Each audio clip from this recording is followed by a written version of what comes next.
Salut tout le monde. Et si on imaginait un ChatGPT qui ne se contente plus d'attendre sagement qu'on lui donne des ordres? Aujourd'hui, on va voir comment le transformer, passer d'un simple exécutant à un véritable assistant qui prend les devants.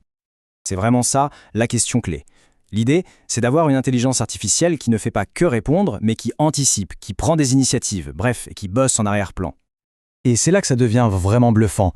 L'IA peut lancer des missions qu'on lui a programmées sans même qu'on soit connecté, sans même que l'ordinateur soit allumé. C'est ça la vraie autonomie.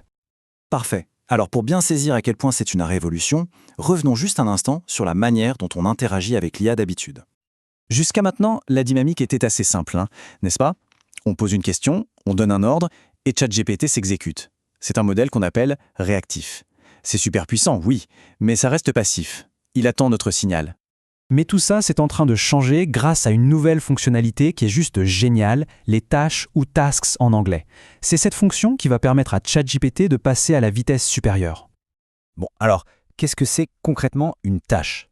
Eh bien, c'est tout simplement un programmateur. On peut donner une instruction à ChatGPT et lui dire exactement quand il doit la faire. Demain matin à 8h, tous les vendredis à 16h, ou même à une date précise dans le futur. Et après, l'IA se débrouille toute seule.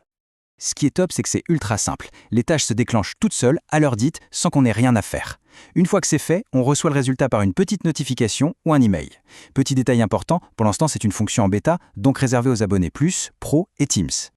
Allez, assez de théorie, on passe à la pratique. On va voir ensemble à quel point c'est facile de programmer cette toute première tâche. Pas besoin d'être un pro, c'est vraiment à la portée de tout le monde.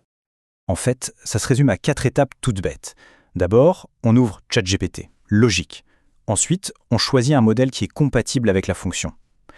La troisième étape, c'est la plus importante. Il faut formuler son instruction de manière très claire. Et enfin, on n'a plus qu'à valider le programme que l'IA propose. C'est aussi simple que ça. Regardez cet exemple tout simple. Une seule phrase en langage naturel suffit, crée une tâche, tous les jours à 9h, rappelle-moi de faire ma routine 3-2-1 et propose 3 mini-tâches, c'est tout. L'IA comprend ce qu'il faut faire, la récurrence, et hop, le rappel est programmé.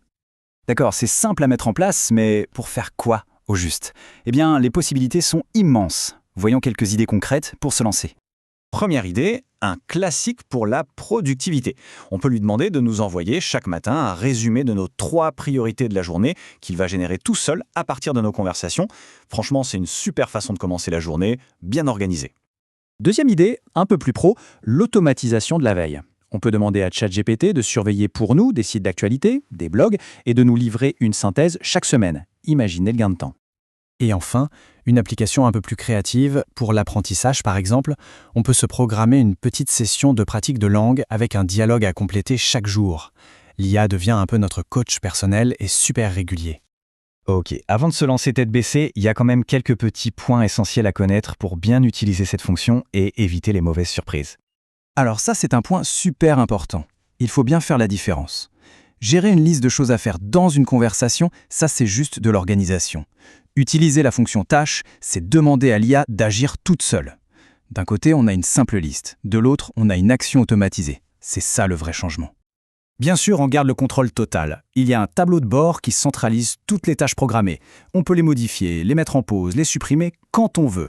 Et comme toujours, le conseil de prudence qui s'applique. Mieux vaut éviter de programmer des tâches avec des informations très personnelles ou sensibles.